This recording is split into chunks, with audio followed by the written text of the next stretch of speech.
Нема услови или нема свидетелства. Учениците останаа без свидетелства во јуни, а надлежните без одговор.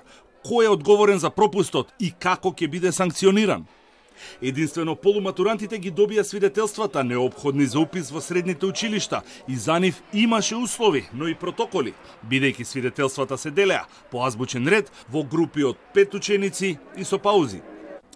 Од Бирото за развој на образованието, надлежно за набавка на свидетелствата, испратија допис до директорите на училиштата во кој укажаа дека во вакви услови не може да се делат свидетелства, повикувајќи се на член 138 став 5 од Законот за образование, каде не е наведено буквално ништо поврзано со овој проблем.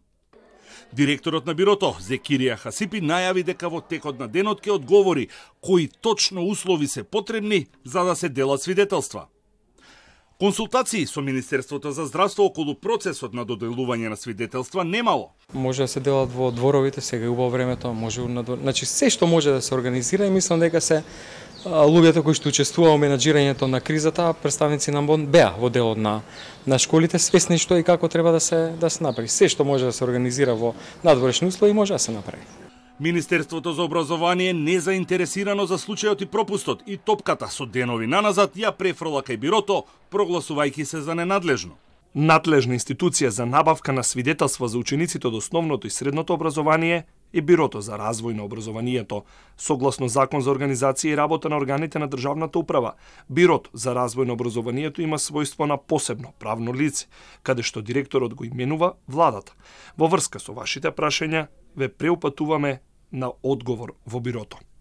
Но на сајтот на Министерството јасно стои и е наведено дека Бирото за развој на образованието е орган на МОН.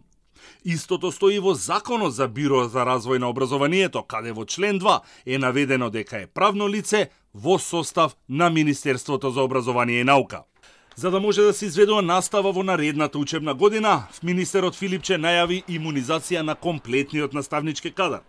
Продолжуваме со вакцинацијата на наставниците и наставничките. Од вкупно 30.000, околу 10.000 се вакцинирани, тоа на бројка кои што работеа со физичко присуство на децата од прво до трето одделение и сега ќе бидат следните другите групи за да сите наставници бидат вакцинирани.